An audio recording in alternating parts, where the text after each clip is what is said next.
Hey everybody, welcome to I guess what's going to be an episode of the Westside Fairytales Horror and Lit Club for, I guess it's still August. I'm really not. I know I have these, they come out whatever, weekly, monthly and stuff, but I do this stuff on my own and I've been feeling really burned out. Kind of discouraged, I guess, for the last few months, few years. I'm not sure exactly, but I've actually tried to record this. I probably recorded 4 or 5 hours of audio at this point for this episode, and none of it works. I mean, I keep going off crazy about politics, which I'm going to try to not do, but it's all I think about these days. And I mean, it's an interest to me, you know what I'm saying? But I'm in that weird creative place, I guess, where I don't know kind of what you guys want from me or what should it be expected from me on this channel. I don't do that branding stuff. I don't even know what branding is. And I wonder if that's what's getting in my way. And if it's required, if I even want to try to overcome it, because it's not something I enjoy. I don't like branding. I don't like being a thing. I am just around, you know what I mean? And I'm gonna die one day and then I'll be gone. What the fuck is Mark Twain's brand? What is Edgar Allan Poe's brand other than these commodity sort of images that were foisted upon them in later years as part of the establishment, I guess you would say, of the American canon. And I don't know. And so I guess I'm here. I'm talking to you guys, and maybe I'll just turn this into I'll try to get 15 minutes out of it, and just sort of chat about the podcast and stuff, and where things are going. I guess I don't know, and I don't even know. I don't know where my career is sort of headed. I don't know what to do. I don't know if putting this out is going to be good or bad for it. I get a mass exodus of people, but everyone's not here for the HLC. So that's kind of where I am. Do people care enough about these HLC episodes to really do in and tune out for them? Do you want to hear my actual reviews of this stuff? And if you do, do you agree? Do you care? I mean, I don't get a lot of feedback on the HLCs. Sometimes somebody will be whatever, this, that, or that. And, I'm not begging for you guys to just go and comment on everything. It would be nice if you guys commented more on stuff. But it does feel like I'm just kind of tossing it out there, and, it's not no one cares. It's not I don't feel appreciated. Just, I don't know. I guess I put a lot of effort into it, or I started putting more and more effort into it, even though it was originally supposed to be me sitting down and talking about stuff I enjoyed. But then it turned into something that required effort, because I can't just riff about stuff that I'm thinking about. It's a really small niche. I am not, and I don't like these people on the internet. I actively dislike the, these horror people on Twitter and on Instagram and stuff, whose entire life are just these influencers and Instagram people and pop culture talking head folks, where it's just everything they do is them, with this gigantic, fully dusted, gigantic display case behind them, covered in fucking Funko Pops and random memorabilia from different movies. Everybody's got their fucking Friday the 13th mask up there. They're ready to tell you which one of their Halloweens is the favorite. My top 10 favorite Halloweens. Oh my God, I have just always been a Jason Voorhees girl since I was 13. Maybe you have, but Jesus Christ. I don't think any of that's real. And it doesn't feel authentic to me. No one can care about a single thing that they're not making that much. Can they? Maybe. I don't know. I have extreme passion for my own personal projects. Obscene amounts of dedication. And that's not a brag or anything. That's just legitimately it's an unhealthy once I start, I don't stop kind of thing. I start drawing something even now that I've started drawing, and I'll work on the same 10 inches of a fucking 2-foot canvas for hours and hours and hours steadily redrawing stuff and sometimes making things just considerably worse than when they started out. But the thing is just like, I don't know where I stand in this space. Like, I've gotten to a point, and I mean, this really goes into the HLC, and like, you guys should just tell me if you feel this too or anything. Like, I'm starting to wonder, like, am I being gaslit into hating reading? I don't think that's the case, because I don't dislike the act of reading. I actually vastly enjoy reading shit, random stuff, articles, anything I'm interested in. There's a lot of manga and comic books. Well, there's a lot of manga specifically that I'm really fascinated by, and the narratives are interesting, and the art and the construction of them, the execution is really good, almost perfect. And I can look at old stuff that I liked, and it's perfect. Execution, great. Narrative, awesome. Originality, 10 out of 10. But all of this shit, and it's just fucking shit these days, it's killing me. Like, I swear to God. Because I just want to read a good story from somebody that's my age or younger, and I can't fucking find them. I really can't. Okay and passing at best is like all I can get to. And maybe I am that guy. I think maybe I'm Squidward sometimes. You know, just absolutely. I live inside of my own asshole. I am crushingly untalented. And I'm fucking like projecting some delusion onto the world that can't exist, because I see these fucking reviewers. I can't trust them anymore, where it's like, this is the best. This is the best. They're the best thing. Oh my God. It's Stephen King's best work. This is the best. It's better than, oh God, this reminds me of peak King and at the top of his game. And it's always these fucking same people. And then I read the story and it is fucking mid at best so often. And the ones that are even almost good are like the size of a thumb, dude. There's no narrative to them. And I think it's like, because they're shit, they have to be short so you don't catch on in time. And I don't know if I tell people this, but it's like, it's literally getting to me. And it's hard because it's made the HLC difficult.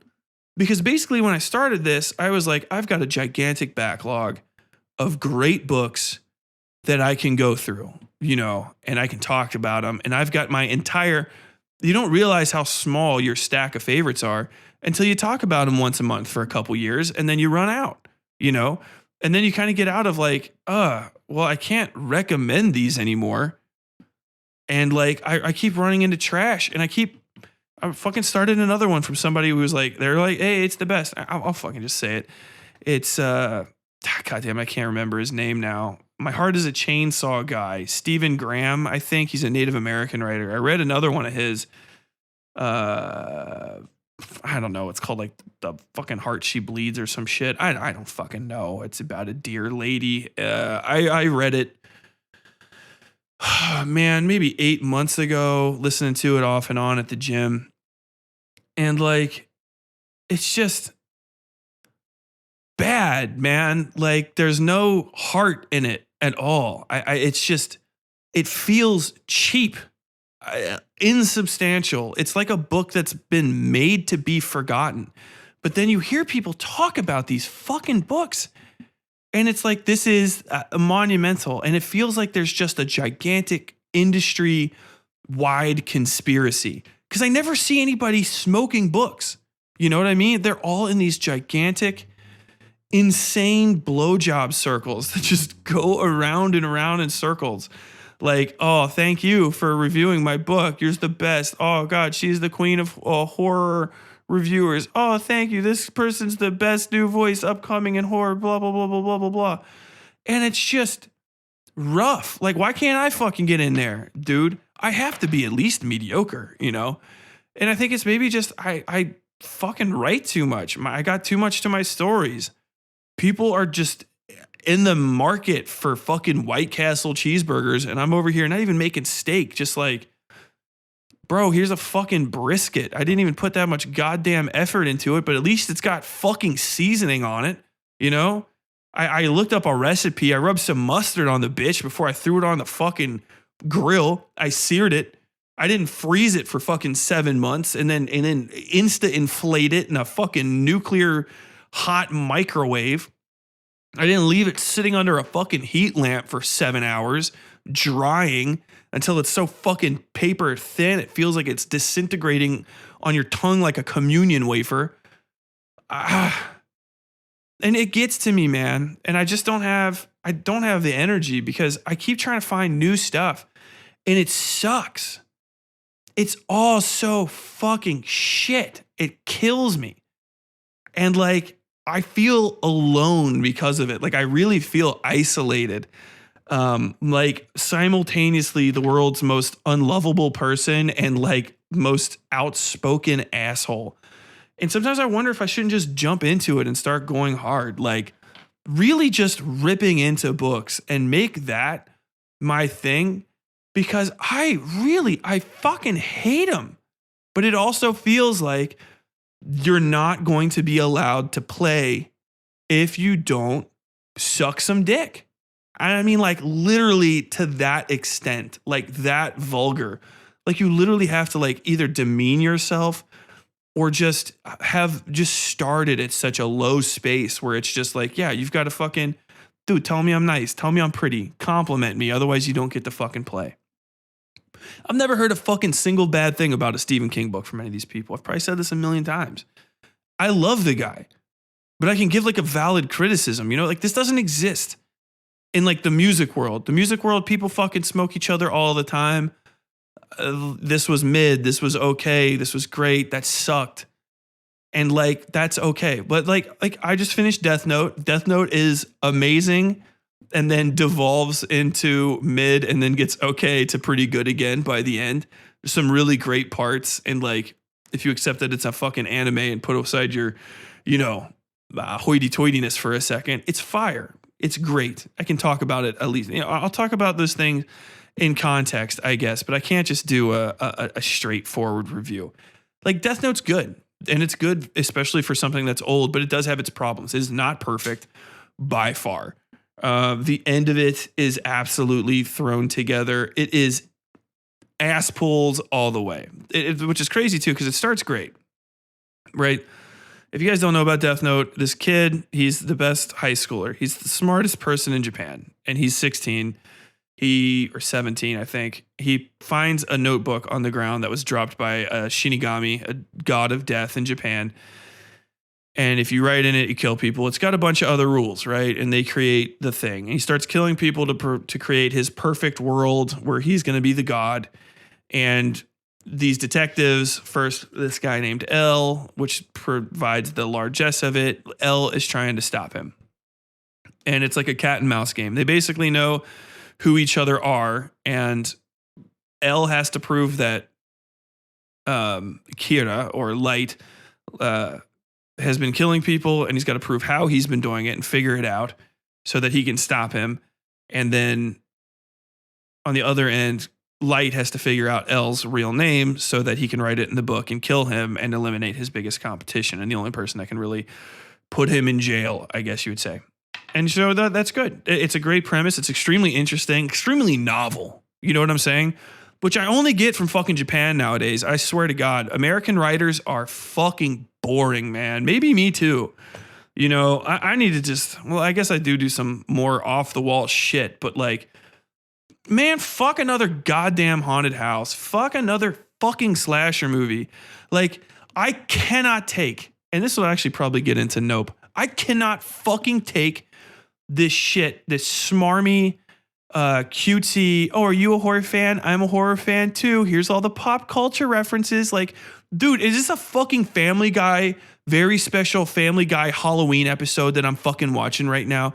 Where every 20 fucking seconds, somebody's got to have a cutaway to some shit that's already been done in media before, because everybody fucking recognizes it and it's not going to challenge anyone. No, fuck that. Fuck that bullshit. I swear to God, I have not seen a fucking movie that is good that does that shit. It drives me insane. I fucking hate that people get funding from movies and books that do that irritating shit. It was great. It was great when Shaun of the Dead did it back when I was in fucking high school. It was amazing. It's done now. All right. I know you've seen Friday the fucking 13th. The last good one came out in like 1990 fucking 8. Halloween came out literally 10, 12 years before I was born. I know about Halloween. I know you know about Halloween. Everybody knows about fucking Halloween. All right. It stems from this tradition of letting everybody feel like they're part of the in-group. That's what it is. It used to be a nod to other great horror references, masterpieces. It was referential.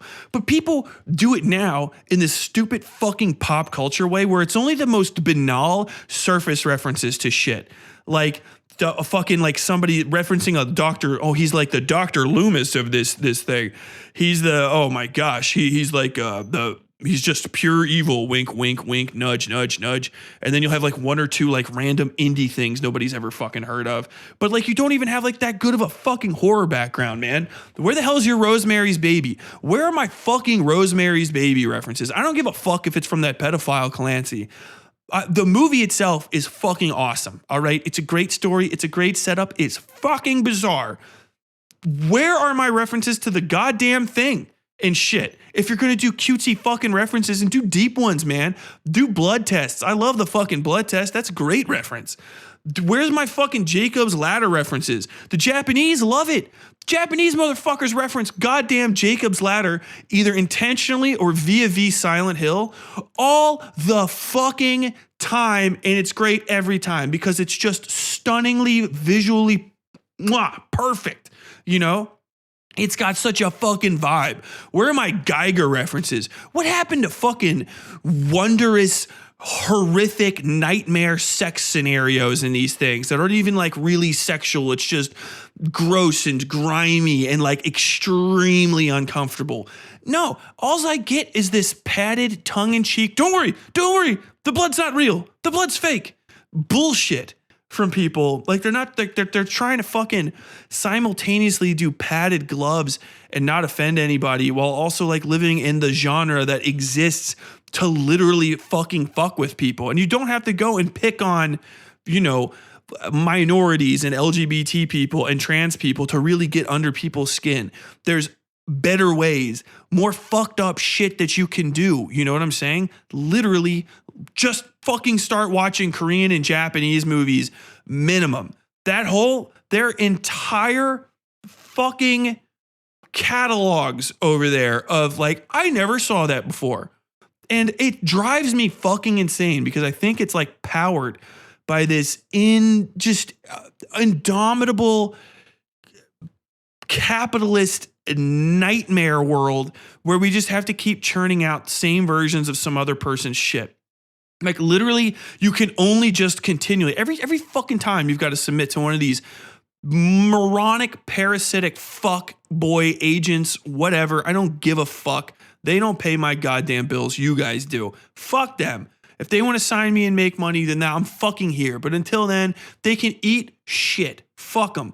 Every time I see something from these fucking assholes in Manhattan, living it up, doing whatever the fuck, just gatekeeping the shit out of good art so that they can suck 10% off of another fucking replicant that they churn out of these MFA fucking workshops that everybody's paying $10, $15 fucking $1,000 to go to. I would literally blow my brains out on my own fucking living room couch before I paid $1 to have some fucking replicant, nobody, popcorn flavored loser try to teach me how to write. I know how to fucking write. And if I don't, then I will die the failure I am. I cannot improve based on the suggestions of some other person, right? My flaws make me good. What is fucked up about me and broken and shit, that is the only thing that's me. If I wanted to write like you, I would just cut your fucking skin off and wear it around. And then I would be you. I would play pretend. I would eliminate you and leave you in a fucking vat in the basement while I walked around in leather, dancing about gaily in the sunshine, calling all of your friends, asking your girlfriend out on a date. Look how much more fun that was. There you go. There's a horror story. How about, here's the movie. The guy kills a dude and becomes him, but everyone ignores the fact that he's clearly wearing this dude's entire skin like a gigantic onesie skin suit because he's so much more likable than the guy he killed. Boom, there you go. 2 fucking seconds. There's just an idea. But no, all you ever get is this fucking this bimodal mixture system where it's like, hey, this book is like a stunning combination between Stephen King's The Shining and the best parts of Merle Haggard. Wow, this story is like Agatha Christie meets Led Zeppelin. I don't know why I'm doing bands. This is kind of like if Friday the 13th met RuPaul's Drag Race, but with just a little bit of Alice in Chains mixed in. The last one's fucking fire, actually. Fuck that. That one's cool. But that was 3 things too, so it didn't even fit as an example. But you just get this like replicant. And then they're like, hey, you need to be, if you're trying to sell a book these days, what you need to be doing is getting online and looking up 4 or 5 people that like, who's selling? Go write what they look like and then come back to us. Because that's the only way that we're going to open up the gates. We're not going to take any risks on anything. Okay, cool. So you took 2 individual writers like 50 years ago, right? And we'll just say that these 2 writers are colors. This writer is red and this writer is blue. Okay, one guy mixed them together and made purple. Sick, dope. Then this other guy mixed that purple with red. Okay, well, that's just slightly more red purple. And then this guy mixed it with just his green. And then they said, you know what? We like green and purple. So we just kept mixing green and purple back and forth until we're left with this industry now that is just this puree of baby shit brown nothingness that, I mean, I have to dig, and it is painful. I have to dig to my fucking armpits in it to find the single truffle of like a half good fucking book. I mean, like, Jesus Christ, fuck him. Nick Cutter, crushingly untalented writer. Bad. Literally bad at putting words together. Fucking garbage. And I think that everybody that liked that book was just taking Xanax on a flight, listening into it half a headphone and went, oh, worms in a boy's dick? That's fucking gross. There's nothing else to it. It's a fucking story I've heard a million times with just the subtlest, the tiniest fucking tinge of difference in it, you know? Just like there are no new things. It is just only old things over and over again. And sometimes they almost fucking do it. Like, what's that fuck's name that writes the Cabin at the End of the World? Whoever the fuck that guy is. Head Full of Ghosts. Head Full of Ghosts was good. And then you could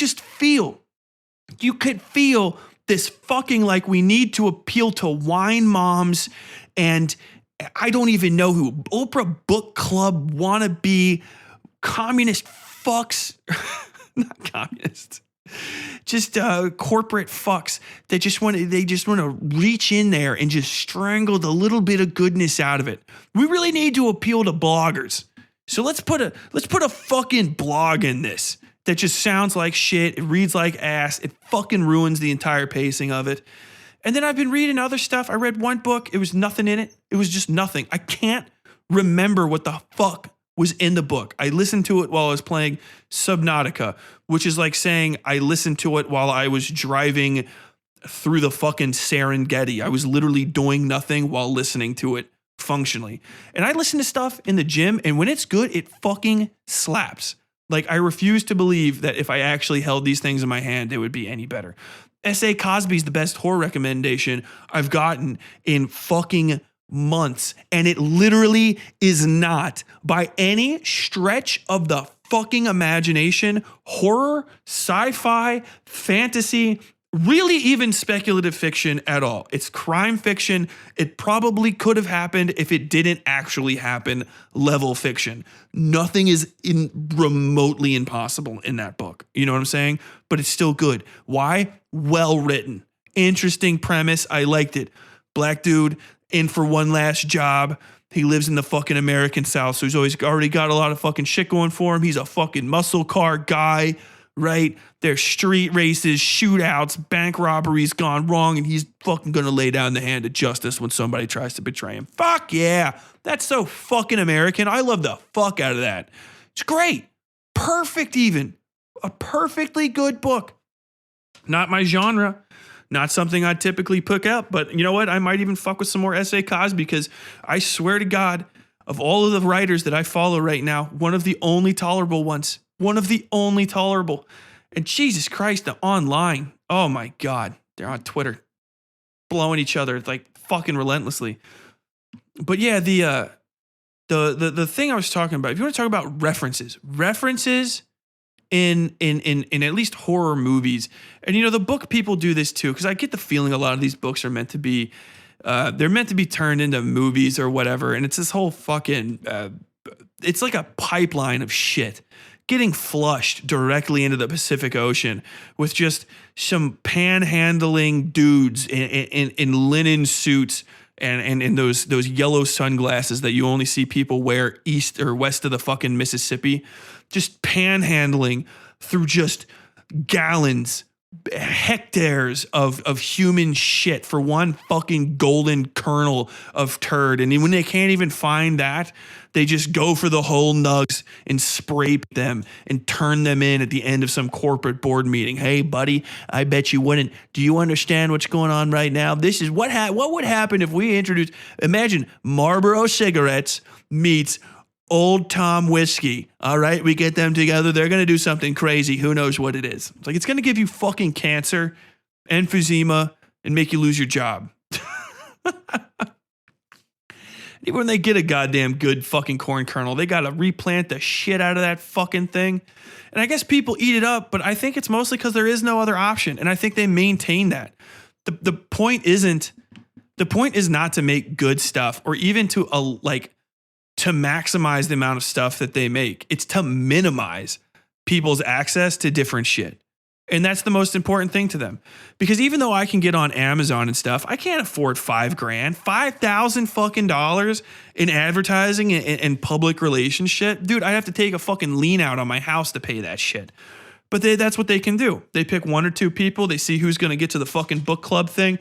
Who is the most smoothest, unlined, Hollywood-ready person that we can find. And the author has to be the kind of person that would never talk about their work in public at all, just absolutely silent, or just this prepackaged fucking clown-suited asshole of a human being who's just going to get up there and do fucking puns if they actually manage to get on Jimmy Kimmel. And like, they've only let one or two people do that, and most of them have King in their fucking last name. I swear to God.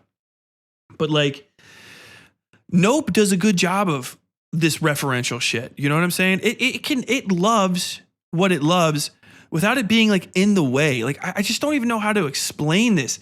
Just, if you're going to put something in, don't make it completely jarring, unless that's the point of the show. Like with fucking Shaun of the Dead, you know, when there's references and stuff like that, and there's like a lot of them I don't even recognize because I didn't grow up in London in the 1970s, like what's his name, Simon Pegg did, and the writers, or whoever the fuck.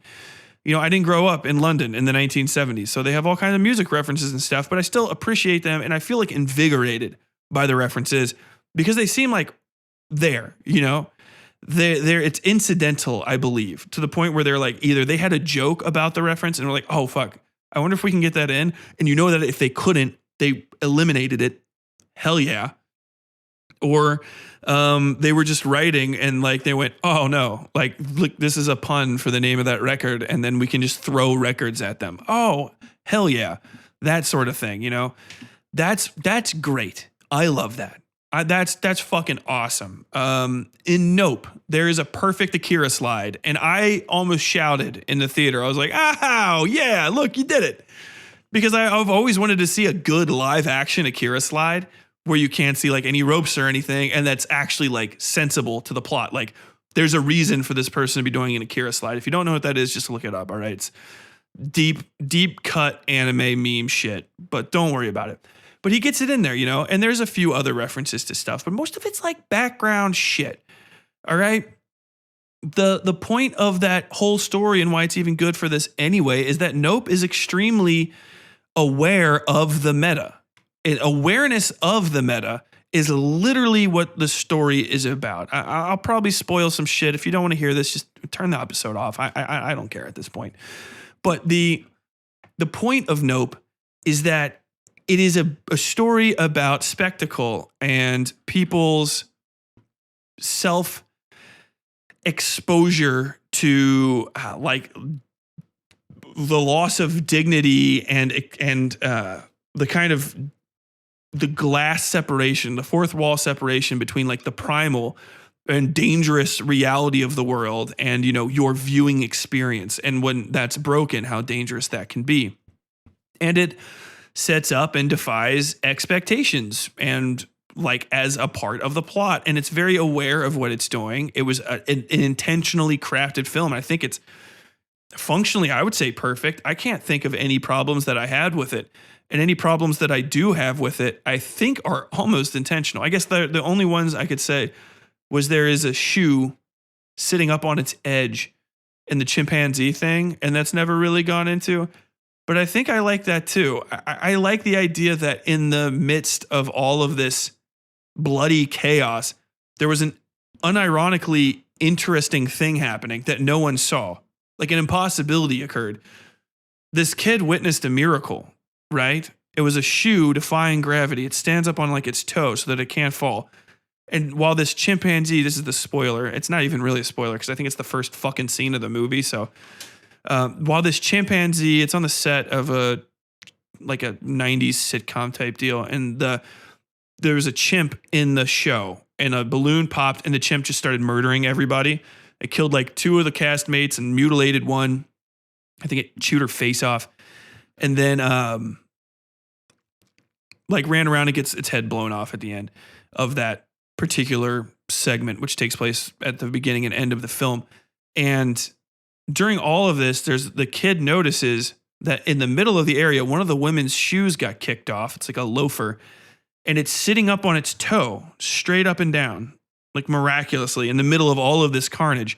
And there's no one else to see. Like the cameras, I guess, maybe are running, but there's no one actually like there to witness with him this weird, odd, miraculous nothing. Like it's not an extremely impressive thing, but it's just such a powerful curiosity that you can't, your eyes don't, everybody that's finished the movie is just like, what's up with that fucking shoe? And I like that. I like putting the shoe in.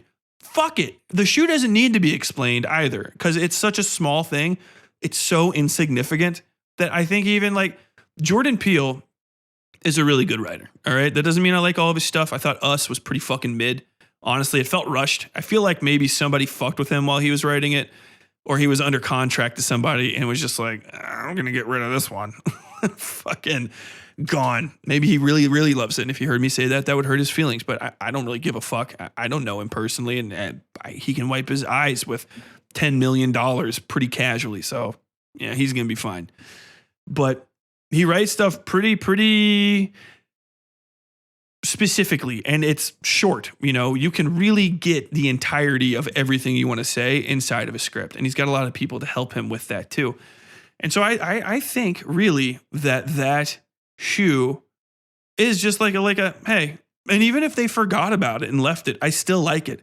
It's a good part of that scene because in the middle of all this surreality, there is something that's even more surreal. You know what I'm saying? There's always a step beyond, which I really, really appreciate. And I think also it kind of really led people astray to think that was going to be the aliens in there. Because people knew it was like an aliens movie, right? But, you know, it gets deeper. But you know, the whole thing as a talk about spectacle and how people consume media is pretty great. Like start to finish. There are characters. I mean, really, it can be summed up how good it is about talking about media in the reaction of one Logan Paul. If you guys don't know who Logan Paul is, don't worry about it. He's a notorious blogger type guy who nobody likes. I think he's actually made a couple movies on his own, and they are nothing burgers, like made for YouTube. No one's ever talked about them, and no one ever will. But like, you know, I guess if you have access to 12-year-olds and you can tap the 12-year-old market, you can just have all of the money you want, and you just kind of play chicken with showing kids your dick, like that level of like disgusting behavior. Like how close can I get kids to like permanent psychological damage or just a necessity of multiple years of therapy to get them out of the bad exploitative behavior that I foisted upon them. How many kids can I exploit for their parents' credit cards numbers so that I can sell merchandise to them and make them think that they're going to be lonely and unlovable without it? How can I sell a lifestyle to a child that could potentially ruin that child's future prospects at with such callous disregard because it's how I make that bank. That's how he is. And he hated the shoe. He hated the monkey, the chimpanzee scene, because it didn't make any sense to him. But most importantly, he didn't understand the white guy and the TMZ guy, which is like projection almost. I feel like he did get it, but he didn't. So there's two characters to talk about. One of them's a semi-major character, semi-major supporting character, and the other one's just a minor, almost you could even say like an uncredited or a credited extra level of a character. I'll talk about the long form one first, because then I can talk about the short one, and that'll kind of wrap things up, I think, in the discussion. And then I won't have to get too deep into like the deep core spoilers of Nope. So the one guy is the best director, a white guy, gravelly voice, take no shit, extremely wealthy dude, right? Which I always appreciate. And I don't know if Peele does this on purpose, but I think he does, because my wife was just watching, she was just watching Key and Peele. She's watching through it right now because she's never saw it.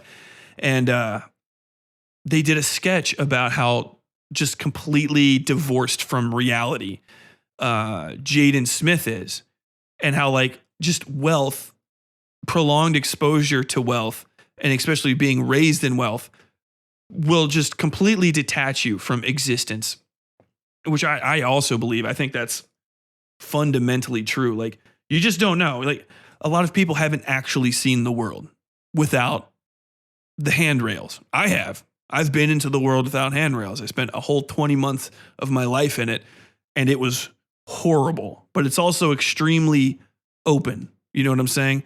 No rules. Kill or be killed. Society doesn't exist. You could die at any moment. You could probably do anything that you can think of to somebody, against someone, and like just get away with it because you're above. There is no law to be above. It's just you're outside of like reality that other people feel. Societal constraint. Not that I did anything like that, Jesus Christ, but you kind of get it. You understand the feel. Like, it wasn't until I was in Iraq for a little while and we were kind of like out there and we hit like a vibe. And I don't know if, I think one of my friends brought it up, and they were just like, I get war crimes. Like, I didn't understand them until now. And we started talking about it. I was like, oh shit. Yeah. You could do anything out here. And the thought that there's even like, you could go home one day and there would be people that even exist to judge you is insane. And some people just like live in that. And for some people that's a delusion if you're in America, you know, in a general sense. And some people it's not. But like, the closer and closer you get to that, to where it's all thin and there's no padding and no handrails, the more you can see of the world. And, you know, just growing up poor, you can see the existence just past the handrail. You're like literally being pressed into it. But for somebody that's extremely rich, you know, you don't even see that part. You're in the center of the construct, like padded. You live inside a ball of feathers, gently floating from one place to the next. I think literally, along with that metaphor I just made, they literally talk about how Jaden Smith doesn't understand the outside, as in the place that's not inside of limousines when he's traveling. So this director is like that. Now, if you are a typical white person, especially any person of privilege, this director, and you haven't been around people, and you haven't worked for people, this director will seem like an extremely capable, competent, gruff, fatherly type guy. But he is, and I can tell because I've existed in a slightly different context than other people, and I think other people will, and I think Peele directly made him like this. This is an extremely unwell individual. Extremely unwell, very detached from the true reality of things. He lives in an imaginary version of that, and he thinks because he makes fake images, he knows the difference between the fake and the real, even though he doesn't because he's rich. He can't. So this dude is a director. They meet on the set of a commercial, which is also kind of like a, all right, he's directing commercials too, but he's the best ever. Like his aura does not exist above the physical manifestation of him in the world kind of deal. So they meet on the set of a commercial. The main character's guy gets fired, whatever. So this guy, when he's on his off time, you see him when they start encountering the extraterrestrial creature type deal that's in the movie. What he does in his free time, even when I think he's at a hotel, is he just watches grainy 1950s like Nat Geo footage of animals killing each other over and over again.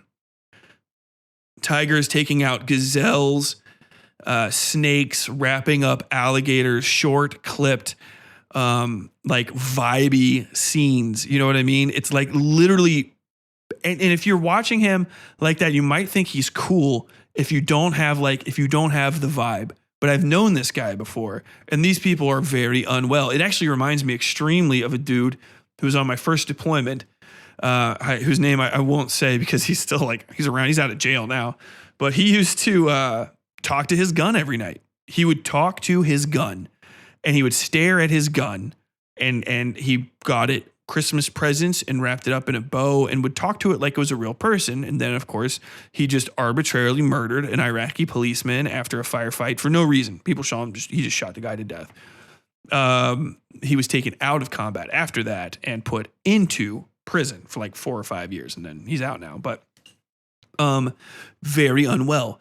This guy has that same vibe. It's like, imagine, and no one should be watching something that's that non-interactive that intently. He's like a guy, he's trying to find meaning in functionally violent pornography, the most intimate act, I feel like, beyond the simple intimacies of like sex and romance is like murder and consumption. That's the kind of opposite side, the opposite and more unbelievably permanent hand of connection between two things, killing it and then eating it, and that's the primal, that's animalistic. We do it every day, but we don't kill it and eat it. That separation kind of deviates it from us. And so like this is a dude that would be on the Joe Rogan podcast like 7 times if Joe Rogan could get him. He's that kind of dude. He has a vibe that really appeals to people that also want to see past the guardrails, but feel like they can't, but feel like there's something super valuable to be gained beyond there, which I don't think is really all that true. And I don't think a lot of people should go there. I don't think that once you've passed beyond that and gotten those experiences, that it can really give you anything more than a powerful desire to maintain more strongly the guardrails and more strictly the requirements for going past them. There is no value to seeing the world through the most primal of eyes. They are something that we passed beyond. It's really a diminishment. But I think once you've seen down into that, maybe you can try to articulate going up. And I guess that's what I'm sort of doing now. So this guy watches this violent pornography basically constantly, little clips, black and white, monochromatic, green and red flashes on his face. And he's watching this through a view screen that's like fucking 6 inches total, and just breathing heavy. And you can hear even behind him in the scene, I believe, the the voices of people having like conversations. He might have even been at a party, and he just goes in there to like vibe with his fucking murder machine, and just try to get into it. And I think for him, what he thinks in his mind, this character, is that he can gain a deeper and more secret knowledge, a more powerful and visceral sight through the experience of this death, this spectacle. He thinks the spectacle invigorates or maybe even elevates, it makes him powerful. And as the director, he becomes the eye through which other people see. So if he can bring that to other people, maybe he can invigorate them. And so he's always talking about the shot. You need the shot, which is a thing that they say in Hollywood. You get the shot. Everybody says that. I fucking said that in journalism. Like, dude, I got the shot, which means like, that's the one we're running with. That's the cover. That's the thing people are going to be talking about. That's the moment, that's got people fucking hooked. And so he dies intentionally in the movie. He brings along, a long story short, there's a UFO, and the UFO is actually an animal, an extraterrestrial animal. It's fucking huge, the size of maybe like a small public school kind of deal. And it's actually a small chunk inside basically a long package of like 32-ish flat tendrils that are prehensile and can kind of fold around it and stuff.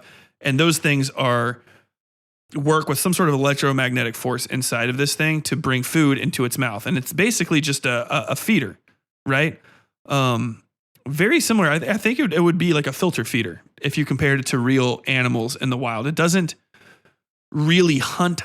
It hunts like a starfish does, where it kind of just goes to places and then sucks them up. It's got some speed to it, but relative to its size, I think you would say, and its area, it's not exceptionally fast. I would say it's actually fairly slow given the amount of size and kind of terrain it should have to cover. I don't know how to explain this better, but I think that's actually a relative size measure for size to speed measure in ecologists,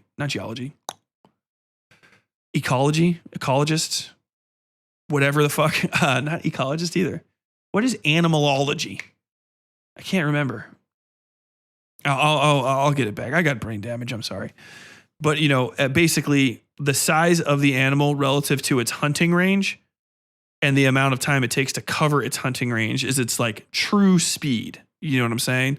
So like you would say a starfish or like something that like a starfish is slow, but in relative to the way that it eats and how it hunts, it's actually fairly fast.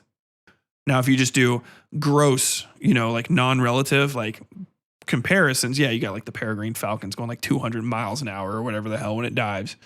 But relative to its hunting area, it's pretty normal speed, because it's hunting over the course of many miles. Still faster than this thing. This thing doesn't move that quick at all, relatively. I think you can't outrun it in a car because it kills cars.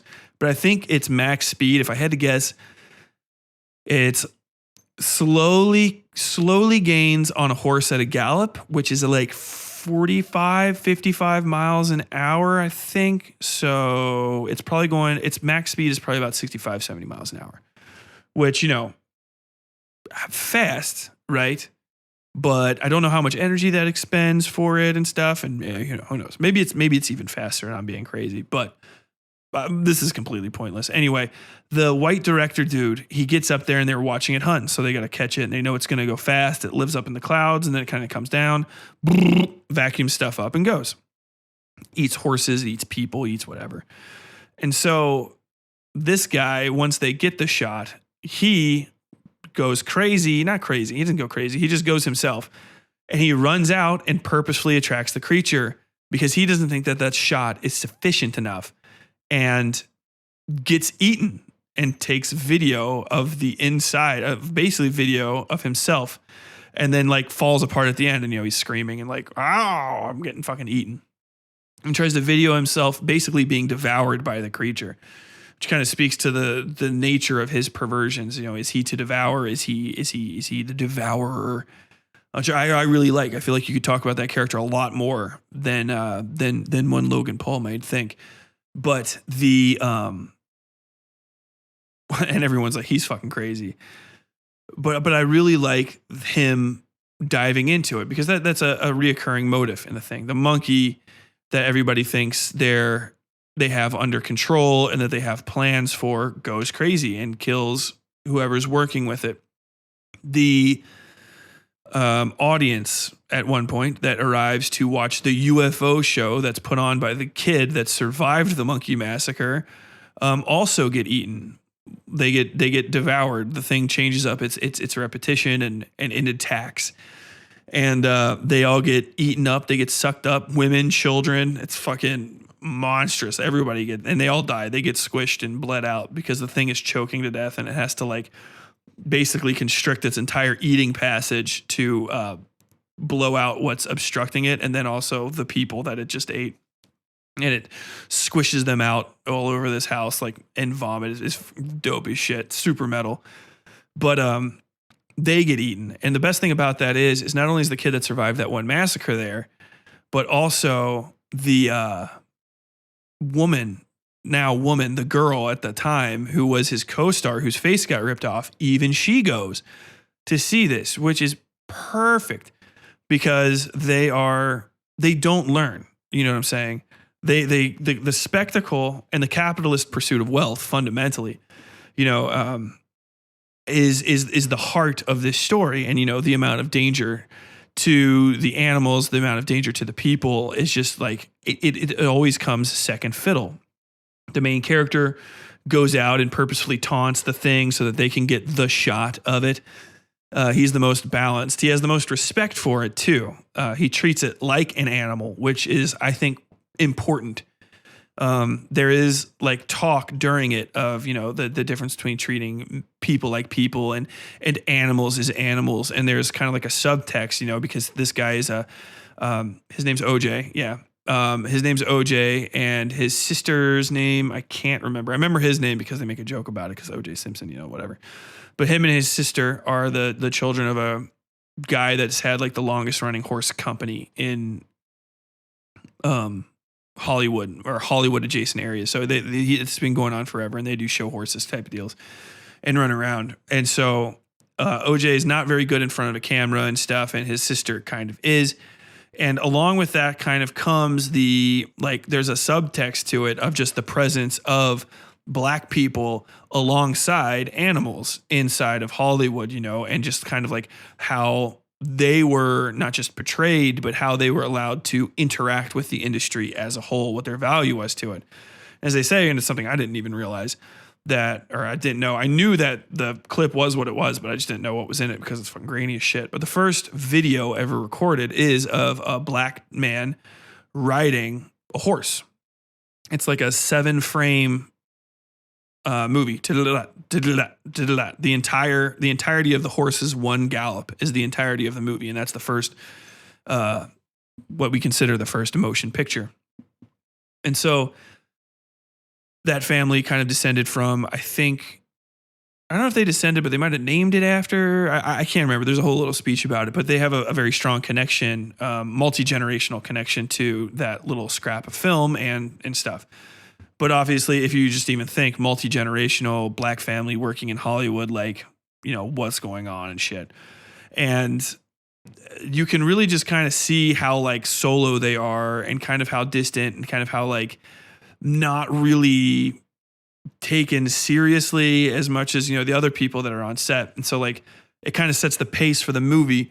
This white actress who's definitely past the prime of her career. She's an older woman and doing like, I think a dog food commercial or a pet something commercial. And the horse is in the commercial. And the horse is really the star, kind of, in my opinion. I mean, I always think the animal is the star of almost any scene they're in because they're just vibing, They're really doing a great portrayal of an animal. They're fucking perfect, actually. But, he's in there, and all he's going to do is, like, she's going to give a little speech next to him and stuff. And he doesn't get any notice at all, even though he's not just, like, an animal and, like, her co-star, technically, but also, like, potentially extremely dangerous. He's given no attention. There's not really a good, like, safety briefing that goes on along him. No one's paying attention to the handler. But then this white woman kind of comes out, and she's lauded and praised. Okay, everybody, so can we just put our hands together? Oh my God, there she comes. It's Susan is on set. Everybody, blah, blah, blah, blah, blah, applause. And the lady walks out. Oh, I didn't even expect this, blah, blah, blah, blah, blah. And that makes the horse nervous and shit too. But it is, just a lack of priorities and the lack of priorities, a lack of dignity and respect Not just like, human respect, but real just like respect for power and potential danger that really sets this movie off. And it really sets the stage for this film. And it's all right there. Obviously, the horse is spooked, and it thankfully kicks a sandbag that's weighing down part of the set instead of knocking the lady's head off. But I mean, it could have, it could have brained her, and she'd be fucking dead as doornails. And they bring in a fake horse to replace the real one. As an aside, real quick before I get to this, one thing I love about this film, and I absolutely love, and if you don't know, I know a ton about animals in movies because I read a shitload of it, especially after Cannibal Holocaust, about like what it's like to have animals in movies and stuff and what's good and bad for them. And I did notice in this film, there are almost no mixed shots, I guess you would call it, of the horses, right? There's no horse stunts almost at all. The horses are always allowed to just stand still where they are. They just hang out. They just vibe. Or if they ride and they run one real quick run that gets hit from 15, 16 different angles. And a lot of the time, I'm pretty sure it's a stunt rider on the back who's going to be more comfortable with the animal shot from behind. And it can just do a real long, big run. And then there's some where the horses are actually doing crazier shit, but the horses don't have riders on them. And they're kind of just running around with each other in a big stable. And that kind of shows off like the fury and like the intensity of them, which is juxtaposed when all the times with they're with humans, they're either kind of running in a straight line or standing still, which if you don't know is really good for them relative to like filming. Horses' legs are actually extremely fragile, and a lot of the horses that you see in film and TV are of certain types, and like American thoroughbred horses are what people show. I can't remember all of this exactly, but basically the kind of horses that run fast and run pretty are not the best horses to carry people. That's why jockeys are so small. You want them really, really light. And if they do turning or even just a lot of hard running on uneven, potentially dangerous surfaces, they can snap their ankle and that ankle they're done. That's a lamed horse and they have to be put down, which is very unfortunate. And so I noticed this. I feel like I'm right. I mean, it would be the biggest oversight, but they used the minimal amount of horse and animal stuff that they could. The scene with the chimp is completely in CG. I'm going to guess that they got fucking, what's his name that plays Gollum and all those things? Andy Frackus or Andy Rackus. I can't remember the hell his name is, to play the monkey because that guy plays everything. I guess it's not a monkey. It's an ape. It's a chimpanzee. Chimpanzee's an ape. It's an ape. But they did a very good job of working with all of the animal talent, which I really respect because I feel like that's kind of a point to be made too, is if you watch other stuff that has animals in it, these horses are doing all kinds of crazy shit. They're making them kip up. They're doing them in big, tight turns and stuff, rolling them around, bouncing them against other horses, putting them in a lot of like really intense situations. But this horse is like literally in the most intense situations. And I really don't think the vast majority of audiences will notice how safe they were being with those horses and how much respect they were showing them. And I hope that is kind of like a Jordan Peele, like side eye to the industry. Like, I can put horses in my stuff and they're not in any trouble. So I don't know what's wrong with you guys losing a few horses on the set of your movie. That's, pretty unforgivable. I love his voice, by the way. I hope in the future people do Jordan Peele impressions because he's got he's got kind of an iconic voice and delivery that I think people haven't caught on to yet because you don't get to hear him talk. But in interviews, he's got like a good little bob and weave to it. He's actually his Obama that he does in Key and Peele is actually pretty close in register and pacing to his own voice, where I don't think he just had to do that classic Obama pause and then talk type deal. God, it's been fucking 6 years since I've even tried to do an Obama voice because it's just, he's not president anymore, so there's no point of it. But I fucking love I love voices. I take no criticisms from my doing voices of other people as long as they're being like very respectful. And Jordan Peele's voice is fucking great. I love his cadence. His delivery is amazing. But the yeah, I think he put that in there. The way he treats those horses nice is kind of a glib, like, hey, Hollywood, not only can you have animals in movies, you should, but you need to be exceptionally respectful of them, and then you can be safe, which is a good like subtext to the movie underneath all of the spectacle thing. But the last character I would talk about would be the TMZ guy. And even when he comes on, they say, oh shit, it's TMZ. Fucking awesome.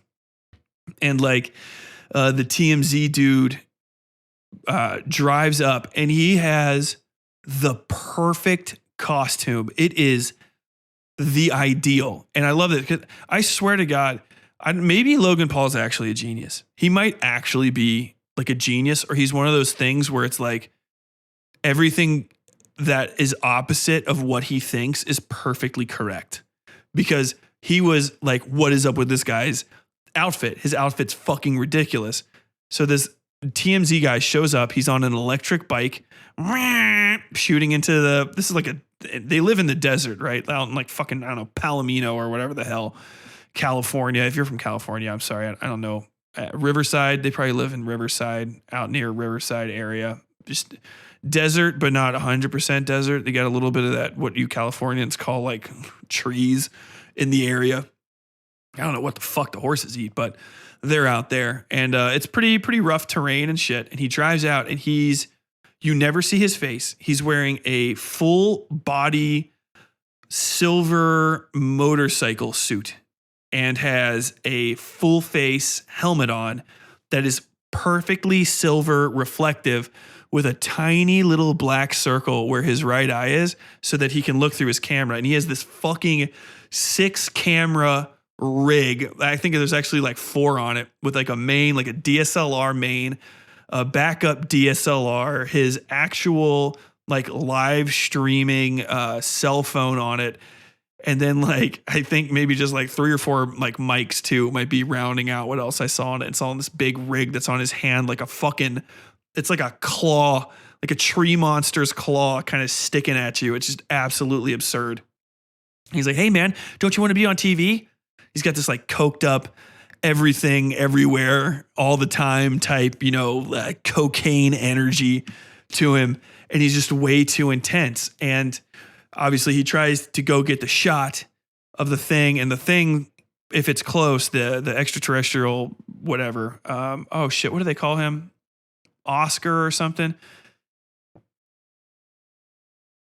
I can't remember. Jasper. Their first animal that they had, their first horse that OJ trained is what they name him. It might be like checkers or corduroy. It might even be like a shirt material pattern.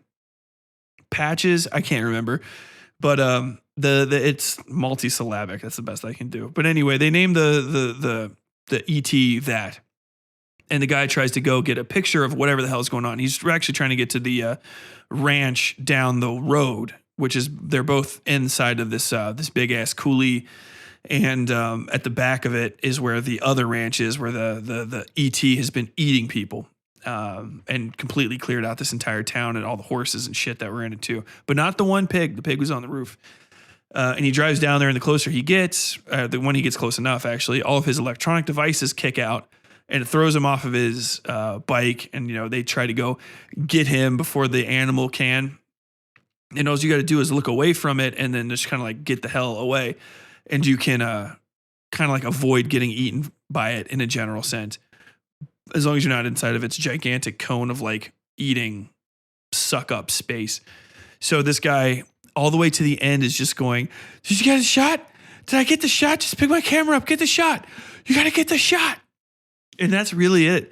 He's like a one-eyed monster. And they call the thing in the sky one-eyed, one-armed, flying purple people eater.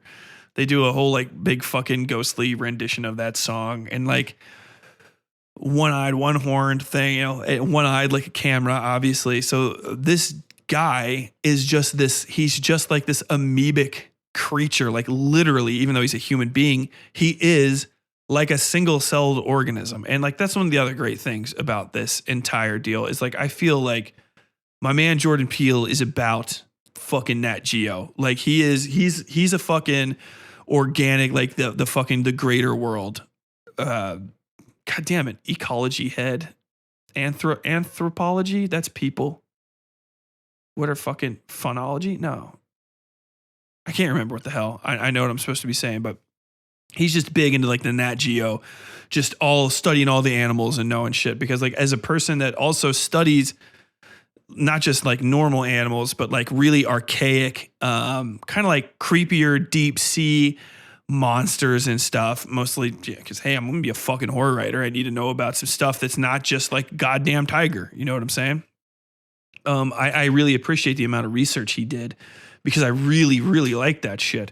And the whole thing is like a microcosm of just basically you could imagine this entire same story playing out with different types of animals in just a small chunk, like a small crater of like a deep sea trench with a bunch of organisms that are like that thing that I was talking about is maybe the size of your palm at best, and everything else is down there, which I'll get to. But this guy is just like this fucking like almost like a feeder fish too. If you've ever seen like a little, like a minnow, like a feeder fish minnow, it's all silver with that one black eye when you kind of look at it. Same sort of thing. And of course, this guy gets sucked up and killed. I like that. One great thing about this is that whatever is wrong up with the creature's interior is that it amplifies and slightly distorts the noises that happen inside of it to people. And so when people are screaming or a horse is screaming, you can hear it amplified and sort of reverberated out of it. So it's like, I really appreciate it. Even if maybe nobody else does, but it's fire. And, what was I saying? Yeah. So that guy gets eaten and I really like him. And I get it. If you think about him and the white guy character specifically, they are participants in the movie in a way that the two main characters, OJ and his sister, kind of aren't. They are like protagonists, right? But there is a feeling that really like they play it very safe. That's kind of the Nope. That's what Nope is, you know, like, no, I don't need to look a second time. I don't need to make the gigantic risk. I'm fine with watching from a distance is really the nature of their two characters. And so they're always, unless they've chosen to, or somebody else has made a mistake, or it's like big heroics time, they're always away from the action when other people are being killed. And usually they can see it happen to a degree, or they're aware of it happening, which always gives them enough time to run away or hide. And they approach cautiously if they have to approach with like respect and like a deep concern for the dignity of whatever the fuck it is that they're getting closer to, because they don't even know, you know. And I appreciate that. So they are simultaneously like the main characters of the story and also like a little distant from all of the events that happen compared to everybody else who just gets injured or murdered, you know, by this fucking thing. And at the end, they both emerge, I think, functionally speaking, fully unscathed. Like they're just good. And then they got one other friend who's also good. But you know, these fucking white characters die. And I don't know. I don't actually know if the dude inside of that motorcycle suit is a white guy. I mean, I can only just assume. But I mean, I guess it does speak to, because also Ken Jeong plays the character that is the former child star that also gets eaten. And, you know, he's Korean. So, you know, whiteness specifically isn't like what's on fucking, you know, what's on trial. But it is like an almost, but not quite established high, like superarchy, like this like group of people that you know exists, and like you want to say like white people, this is white people shit, but it's really not, because almost anybody can be a part of it. And I think what it really is the privileged speculator, you know, or the privileged spectator who can from a distance, or what they believe is from a distance, observe. And so they don't believe once they've crossed to the other side of the glass that the perverse intimacy, and that the intrusions that are created by the first filming, they don't feel like they are susceptible to them. You know what I'm saying? They feel privileged to watch, and to watch is their privilege in kind of a circular logic way inside of their head. So the thought, the possibility that they could pass beyond the relative safety of the glass, past the fourth wall, and be harmed is it's unimaginable to them. You know what I'm saying?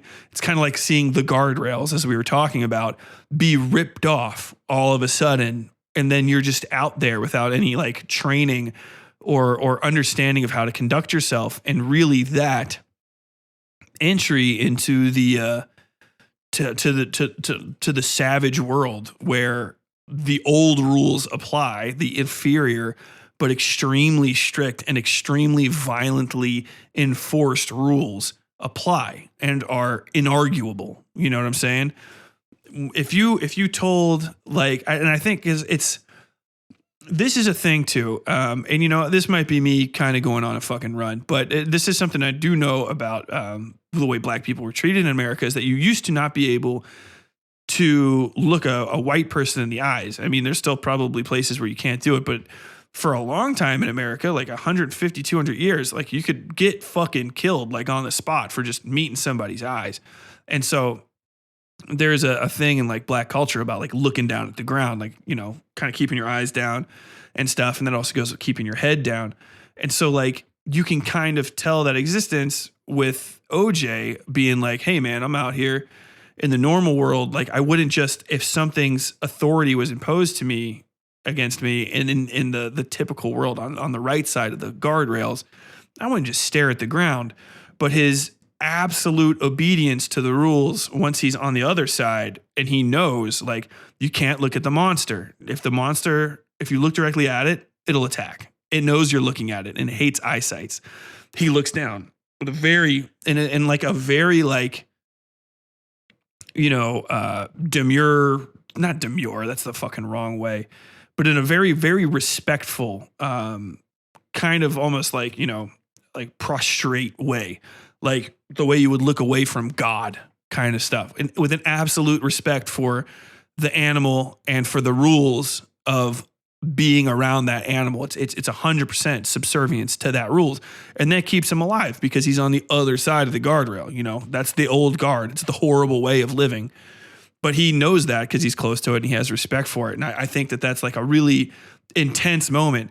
And like I vibed with it. Like I saw when he like did that, like I got it. I was just like, oh shit. He looked down, you know, no fucking around, no blinks, no even subtle eye movement to look up. He focused on a rock on the ground, shoulders up, head, neck bent 90 degrees, literally down on the ground. And I feel like it would take some coaching to get certain people to understand that way, what they mean by like, don't look, you know what I'm saying? And that is also goes into the speculation thing because, you know, if you told any person on the street, you know, don't look, do not look behind you, like don't look behind you at all. Like they're going to be like, okay, whatever the fuck, you know, the possibility of looking at something and it harming you is alien even to us. That's the most alien thing. That can be harmed by something by looking at it kind of deal. But he can live in that world. And I think that there is, you know, and I'm, you know, at a certain point, I'm a fucking white dude reading into shit. I'm probably fucking wrong. I don't know. Whatever. I'm being a fucking pick me, I guess. Who gives a fuck? But I have a lot of respect for it. You know, I've read a ton of this shit, and I'm like, okay, hey, I kind of see some stuff that I think are like really interesting, small details that are referential to bigger stuff. And I mean, they tell you at the beginning of the story how big small details are, and I really appreciate that. But just as another aside, I guess I am going to talk about Nope a lot. One thing I fucking love about this movie is the microcosmic organic feel of this valley. It is very much an ecosystem. And there are rules in the ecosystem that are just amazing. I love a horror movie with rules. I dislike more horror movie or book or a horror production without rules. If anything can fucking happen and shit just occurs, who gives a fuck? You know what I mean? But like this has rules and it sticks to them and it feels very natural because the rules have direct reactions to them. There's purpose to things, there's purpose to movements, and a lot of it mirrors real life stuff. So in this this world, the thing is very clearly an obligate carnivore. Very clearly an obligate carnivore. Its stomach literally does not have the ability to digest non-organic material, you know, and it hunts specifically living things. It doesn't eat any trees or anything. And it can digest that organic stuff, but it can't digest like the non-organic metallic shit, and it spits it all out and stuff. So it has a very specific diet system, and its diet system can get impinged. There's actually a point where he sets out a decoy horse and it eats that because it can see. So that's how he teaches himself. OJ teaches himself whether or not, you know, what kind of senses this thing has. So if he puts out a decoy that is cold, makes no noise, but is horse shaped, obviously the sense that thing can use to find it has to be based on sight, possibly echolocation type deal, but I don't think so because it doesn't really make a lot of noise when it moves, maybe. But considering the way that it moves, it's a very straight directional thing. I feel like, from what I understand, most echolocation based life form type things, they move in a zigzaggy sort of pattern on approach so that they can get the most parallaxis, because sound can only vibrate back and forth one way. I mean, I guess if you have two hearing organs, you know, you'll be good, but I don't think the way that thing's body is constructed, I don't think its hearing organs, unless they would move, would benefit from binaural sound. And also if it goes in and out of Earth's atmosphere, if it's actually alien, radiation detection, light-based radiation detection especially, is going to be much more valuable than something that relies on compression waves to tell where you are. So I just like the thought that's going into that. Maybe it is just it can see. But I really do think that he put a lot of thought into this, because it gets even better. So like they go through, the people, of course, they are prey animals. Omnivorous, I guess you would say, prey animals. They eat leavings from that thing, kind of in a spiritual sense. They absorb the radiation off its body and feel good because they saw a picture of itself. And that's what they want. They want from its leavings. It's just a picture of it, a sight of it, and it wants to eat them. So it's kind of this enclosed ecosystem. And then once the ecosystem is breached, it'll be destroyed, which is what they have. That's the timer, you know? So once anything else, basically the more powerful organism, more than just individual humans sort of trying to take a picture of this thing while this thing tries to feed off of them, which is why I think very strongly of like a deep oceanic trench where things are mutually predatory or mutually semi-predatory, like something eats parasites that can also parasitize it type deal. But once the much larger probably alpha organism, considering how easy this thing was to kill with a little bit more advanced technology came in, it's going to die. And that is just the largesse of humanity. That doesn't give a fuck. You know, once the government knows, I don't think this thing would be able to do much against an A-10 Thunderbird. Just fucking that's new. That's going to be a new and novel thing for it to try to survive. And it eats a balloon at some point and kills itself. So that's that. But all these fucking transfers are just amazing. And so so it hunts, right? And like I said, it's actually kind of like a cuttlefish, in my opinion. I think it's extremely like a cuttlefish or something that's like a very primitive version of one, because it has its tendrils, and inside the tendrils is a main body, and the main body has a squarish eye sort of thing. And when it wants to when it does threat displays toward the end, when it's wounded, basically, and the end chase is where you get to really see the organics of it come out. They use like every prey animal technique on this thing, and it's fucking awesome. And if you don't know that much about prey animals, you probably wouldn't know this, but to make it look like he's looking at him, OJ puts eyes on the back of his hood that are retractable, fake eyes. So there are animals that can do that. There's a ton of animals that can do that, where they can mirror looking at something or even looking like a bigger animal from behind. It also has, they use a big inflatable parachute with, what do you call it? Little, it's those things that like pinions or whatever you call it, the little tiny flags, little pennant flags that you would see at like a car dealership. They use one of those and blow it up, and it becomes like a detachable tail / maybe like a poison type thing, where the thing eats it, and it's like, oh shit, this is a poisonous this is a poisonous animal, and like the detachable leg type thing of it, or even just a minor threat display where you pop up and look bigger than you are, and it scares it off. It literally and retreats. And it perfect, like really. The people that animated the monster are fucking money on the spot with just studying different animals and reactivity, and just you can sense you can sense the mind behind the creature that's moving it, because you can see it take in the information, process it, hesitate, and then immediately react and fly off. And then you can see it readjusting itself, and then perfectly toward the end, it's wounded and then starts to understand that there are other things going on, and it's afraid, which I think some people that watch this don't get. I understood it immediately because I watched a lot of shit about animals that live in the fucking bottom of the ocean. So it makes sense. So it actually opens itself up and makes itself much larger. So the whole time it looks like a UFO with a little hole in the bottom, and that's its kind of like feeding chute, and it sucks things up in there. It moves based on sort of like an electromagnetic system, because that's what shuts out everything else. But these tendrils can also kind of flex. And I wonder if that's connected to the electromagneticness of it too.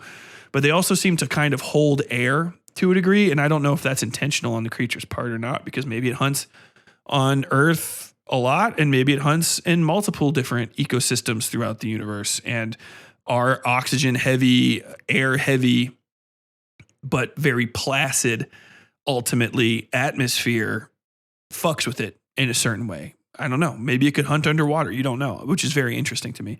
But it has its like main eye or maybe mouthpiece, or it might be both, which is this green thing that kind of and changes colors, and it unfolds, and the whole thing starts going whoop-wop, whoop-wop, whoop-wop, whoop-wop, in these big squarish ripples, which is just, it's a fucking threat display. And I was watching it in the theaters just going like, fucking awesome. Like perfect. Like, cause there's monster movies and like creature movies and stuff where it'll be ended at the end. And like, nothing's more dangerous than a wounded beast. But this is a thing that has been feeding in a basically uncontested, predator-free environment and just eating its fill. A little weirded out by what it's been eating. Some of it's been strange. And then one time it chokes, and it's like, oh, fuck, I can choke on this shit? I can't eat that? Ugh. So it's curious now about the local flora and fauna and what it can and can't eat. So anything that looks like that's the other reason you know that it's colors, and that it can see basic visible radioactive spectrum light or electromagnetic spectrum light, which is also interesting because like if it travels on electromagnetics, does the light that passes through it, is that altered? How whatever. I digress. And it eats with that too. It sucks things up. Fucking cool. But it starts doing this threat display, and it rearranges its tendrils into this huge thing and shows off its like little main area, and like it's wiggling.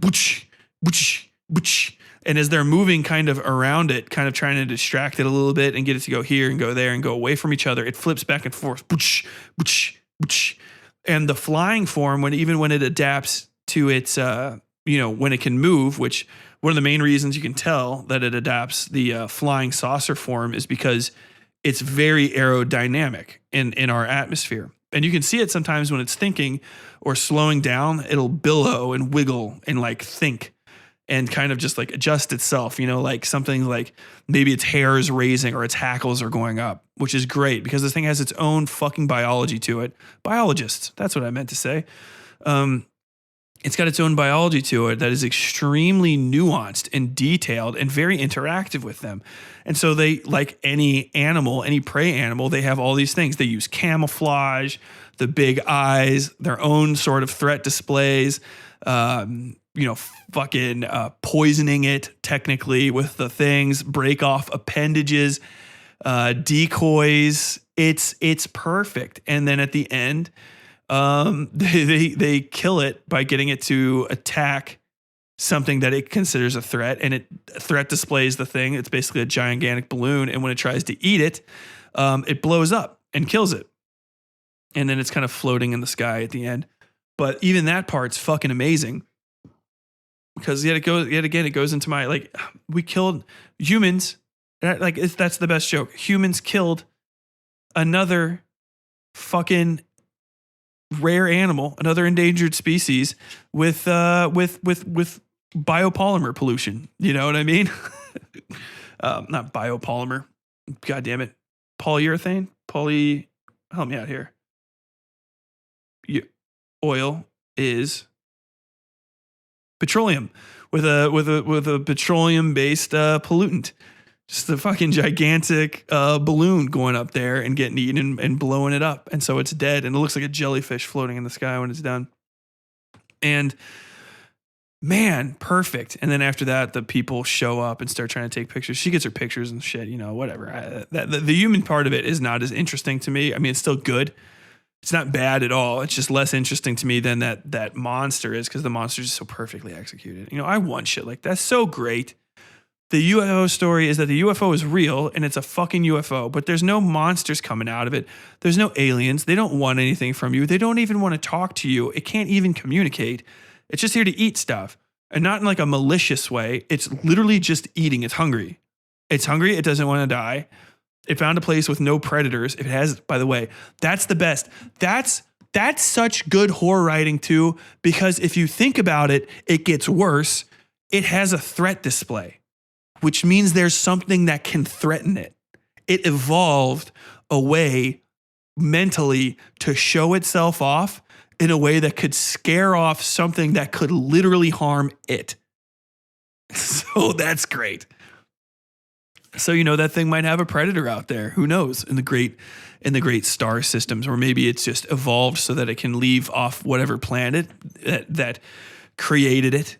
But it can also digest and functionally speaking, live, I guess, off of whatever it is that it ate out of us, which is going to be, nitrogen rich, high nitrogen, high calcium, pretty good amount of oxygen, iron that's in the human body, carbon, and eats that. I think, if you want to go to speculation, if you've seen this, I think the cloud that floats around it, that kind of obscures it, is actually it taking a shit. That is my headcanon, because you never see it. And that's like the one thing that they didn't cover biology wise. They showed it vomiting literally, which is an evolutionary characteristic, by the way. Not all things can vomit, and actually most things can't.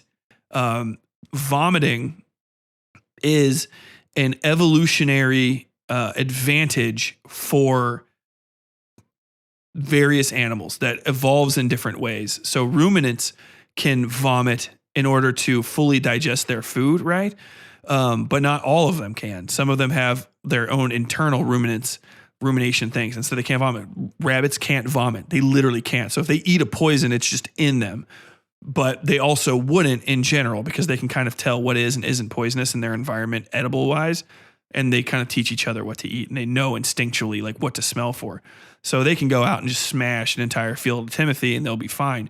But omnivores especially have to be able to vomit, and things that have, that are, I can't remember what you call the way that owls eat, but things that make bolus in their stomach out of non-digestible material that can't go out of their anus, they have to be able to vomit too. So it's evolved a vomit response, and that is an evolutionary response. It's not just built into anything, most fish can't vomit kind of deal. I think, I don't know for sure, but I can tell you that ants and stuff and whatever the hell, if they do puke and put stuff out, it's not necessarily like that, so, well, I guess I kind of bit off more than I can chew, but you don't start off with it. It has to be evolved into things, and it can evolve out of them.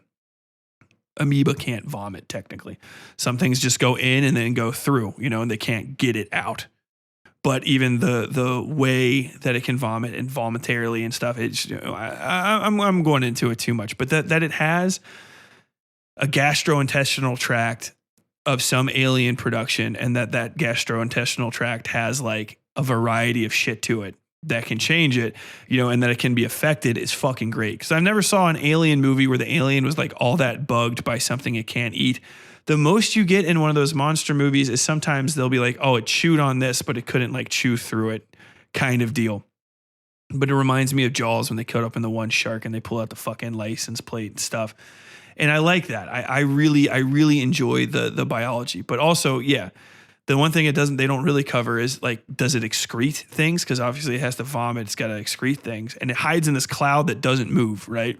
And I think however it processes what it eats, it expels just like H2O, like it expels water that forms like a cloud around it, because it's of its place up in the sky. And that's kind of like a dualistic, like a multi-beneficial evolutionary trick that it can create its own camouflage out of its excrement, which actually a lot of things do anyway. Not a lot of things, but there are animals that do that. God, I think there's a beetle. It's either a beetle or a type of spider that actually will use excrement and like chunks of wood and branches to build itself a little shell. And it just does that. And then it builds its little shell out of that and kind of goes around, and then it can pull back into it. So that's awesome as well. And yeah, I just love it. I love it. It works great start to finish. Like I said, the two main characters are kind of wonderful. They're mostly just, they exist as a reason for things to happen and like their own reasons to participate in it. And I enjoyed them, but I really love the monster. And I mean, that really should be it. The monster is always the king of the monster movie. And as far as monster movies go, this one is a 10 out of 10. I really enjoyed it. But I guess, that's the issue that I have nowadays is, that was amazing. So I know I like horror still. I know I do. I fucking love it. It's my favorite dish. I want more.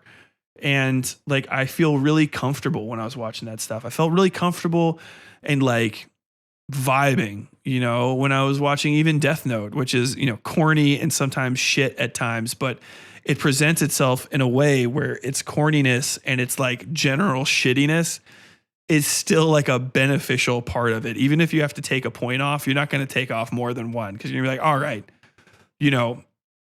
I've got to knock you for that, but I really appreciate the effort. Like, and I really enjoy that.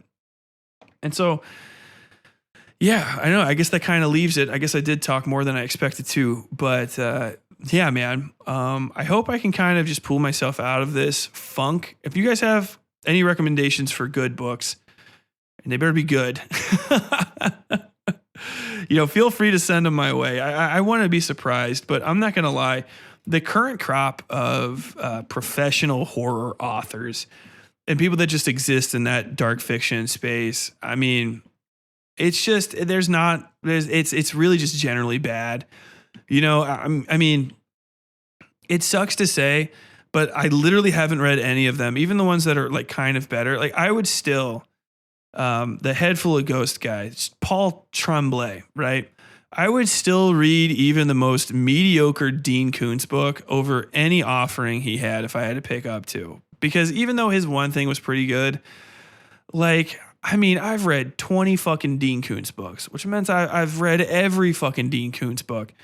But they are still just like a little bit more substantial and a little bit more entertaining than that. And I mean, that goes triple, quadruple, quintuple for the books written by the other authors, man. And I used to think Dean Koontz wasn't very good, but I guess I just I was lucky, and the people that I had to compare him against were just the best, some of the best that have ever done it, you know. And I guess maybe I should even try to look up some of the other books that I remember reading from when I was a kid, and just see if those were good. You know, The Four Horsewomen of the Apocalypse. I need to look that book up again and maybe reread it and just revisit it. Because I remember liking it a lot. And I remember it being pretty fucking interesting. And actually, yeah, let me just say this. For as schlocky and kind of bad as some of them can be, I will say this 1,000 times about the fucking gothic romance novels, of which I've read a startlingly large number. And actually, I might start just reading fucking True Blood. They are often corny, even stupid, and sometimes badly written, but just fucking like enjoyable in a sense. Like they just understand what they're trying to do. And like, I can really get into them. I can kind of vibe. Like, I don't know how to ever really explain this, but there is, and this is how I criticize stuff. When you present something to me in either the packaging, the pre-script, or even just the first few sentences and pages of a book, you present me the vibe.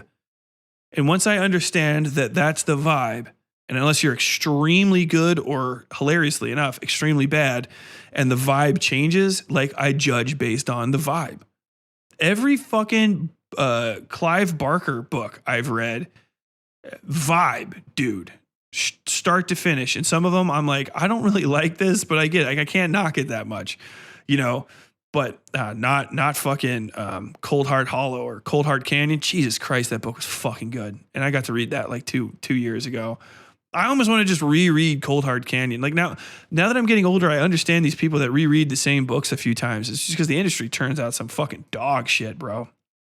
But you know, the vibe is what I want. I'm glad that term kind of came back, because vibes from the 70s, weak, not good. No chef's kiss, but the vibe, the single vibe, as in like harmoniously.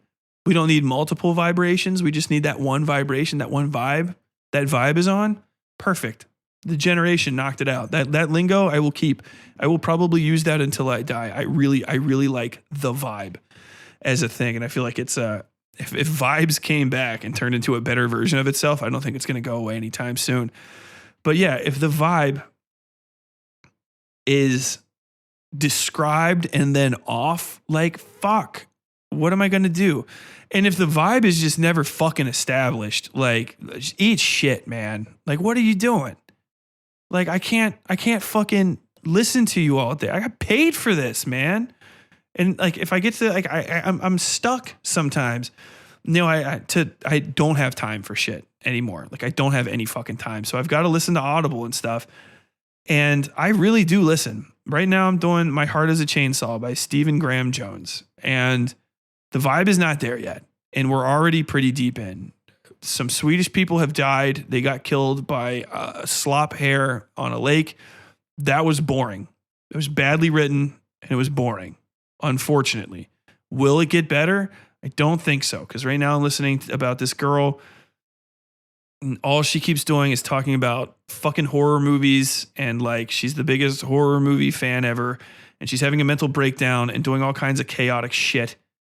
And I can barely keep track of what the fuck it is that's going on with her. And it's half because she's irritating and not very enjoyable, mostly because she doesn't have anyone to play off of, because she's a stranger talking to strangers. So like everything, like I don't have a ground. You know what I'm saying? I don't have a reference point to judge the speed at which this character is traveling, or the normalcy or abnormality in which she exists. That's just some basic shit. If you don't think that is a static necessity for all things, right? You can draw a picture of a person, but you always need to have a background. Even if you don't have a background, you have a background. You know what I'm saying? The absence of the background is a background. So if your background is just like gibberish, and I don't have anywhere to place the character, or you don't use any reference points, and I don't have any way to contrast what you're saying against what you're not saying, and just try to figure out the story and where things are going, you just lose me, right? It's like trying to eat milk with a fork. Turn it into cheese first, man. That's what I need from you. But anyway, yeah, as excited. I mean, dude, that movie was so good, and it was so original too. So I had plenty to talk about it, and I really loved Nope, and I really liked Death Note. Death Note was its own particular vibe. It's definitely an itch that got scratched. It's like when you go back to an old pizza place that you said you would never get again, and then you get it, but it's actually good. You're like, fuck, damn, I missed you, but I know I can't do it again because you're just gonna break my heart. This is an abusive relationship. That's what Death Note is to me. But it's still not the worst thing ever. But I think ultimately, yeah, like, I don't know. I don't know what to think about this current crop of horror people. I guess maybe I need to stretch out. I got to figure out who else is like big in these horror spaces that isn't being talked about and shit. Because it's like there's this mother horror lady, right? She's up at the tippity tip top. Kind of over all of these people. She seems to be like the most powerful and influential one, and they kind of all fall under her umbrella. And then like it's kind of like everybody that's underneath that is all bad. Resoundingly, right? To the point where there might be like so there's this guy, Josh Mallerman, who apparently wrote Bird Box, which I think is one of the worst movies I've ever seen in my life. Mallerman is coming out with new stuff. He's writing shit. I didn't read Bird Box, obviously, but like everyone's like, Josh Mallerman, man, he's a master in the area. And I'm like, all right, I feel like I'm going to check this dude out and I'm going to fucking hate him, but I'll try it. So I don't know. I guess next down the pipeline after I slog through the Stephen Graham Jones book, I think I am. I think I'm just going to start shredding this shit. And then I'm just going to put it on, I'm going to tag them. I'm going to tag these people in this shit. And like, do you know that you made this and this sucks? Because at a certain point, like, I've just got to, you got to get it out there. Because am I insane? Like, am I contrarian? I keep coming back to this, but I feel it's like that Will Ferrell thing. I feel like I'm taking crazy pills, Like, this isn't good. This is bad, right? Like, have you ever been sitting down at a meal and you look around at everybody and you're like, I don't want to eat this anymore. This is an offensive taste in my mouth. This bitch undercooked the spaghetti somehow. There's crunchy pieces in it and there is no salt in the fucking tomato sauce. The meat is also unseasoned and I think in some cases raw. But everybody around you is just going like, we really love this, Karen. Thank you for helping invest in our mobile home. And you're like, and then you just gotta stop. And I'm always that guy. I swear to God, I'm always that guy. I'm that guy in public. I do this shit in fucking lines at places where I'm just like, hey, are you fucking serious? Like, I'm that guy. I'm the are you fucking serious guy from the crowd. I do it in politics. I do it at fucking like random places where I'm like, oh, hey. And like, I'll make my wife nervous, but I'll call over a waiter or a waitress. I don't yell at anybody or anything. But I will break whatever the fuck the meniscus is of taboo to just be like, hey, did you know that the fucking meat in this spaghetti sauce is raw? And they'd be like, oh no, holy shit, that shouldn't go out. That's not even cooked. Yeah, sorry. I think other people are eating that. And then you point at another table and somebody will be like, oh no, I'm fine. And then the person at the other table will be like, actually, yes, I believe I've been eating raw meat. I may have eaten a pound of raw beef. And I feel like I gotta talk this shit through. Because nobody's going to get better if you don't talk about it. And like, they could be like half the time these people that I'm reading are like, they're almost there. And it's just like, man, you just need to practice. Like, could you just type more? Could you just write out a few more sentences? Just like every day, just sit down and write out a scene and then like just delete it or go over it in your head. Like you need a sketch. Like I'm getting better at drawing because I sketch shit. I'll draw this. I'll draw that. Naked people, trees, animals, all of this stuff. You need to draw all this stuff, even if it makes you uncomfortable or you think you're not going to be good at it. Go sketch so that you can improve. And I don't know what these people do to improve their skills because they all talk about going to these fucking MFAs. Did you go to the manuscript course? Oh yeah, I went to the manuscript course. Dude, I'm a fellow at the fucking at Fuckboys Local 102. They're going to teach me where the fucking colons go in the sentences. Like, are you out of your fucking mind? Like, what is this shit? Talk about a story that sucks. Hate yourself. I will take a pit of negativity. I will take a swirling, razor-bladed, oily, burning pit of swirling negativity because there's always something solid to stand on than I will a gaseous, brain-melting cloud of positivity. Every time I see that shit, and I think this is mostly because I grew up in the Catholic Church and I knew Protestants from the weirder churches when I was in the military, and they do that weird shit, that culty shit where everything's always good all the time. The only vibe is good vibes. No one ever says anything bad unless it's about somebody in the out group. And nobody discusses the in group unless it's specifically to ostracize somebody from the in group to the out group. And like, I see it in these little fucking like weirdo blowjob circles on Twitter, and it fucks with me because also like they're insanely strong. They're like on multiple platforms, you know, like I see them here and then all of a sudden they're fucking there and then they're there too. And I don't know if maybe it's the algorithm is getting to me, like Papa Twitter is crawling into my brain like a worm and just fucking eggs all over the fucking fear cortex. I don't know, but it is so intense. My fucking paranoia about it and the weirdness of it is literally driving me crazy. And I'm fucking to the point where I'm like, I'm not making money not talking about it. You know what I'm saying? Like that doesn't feed me.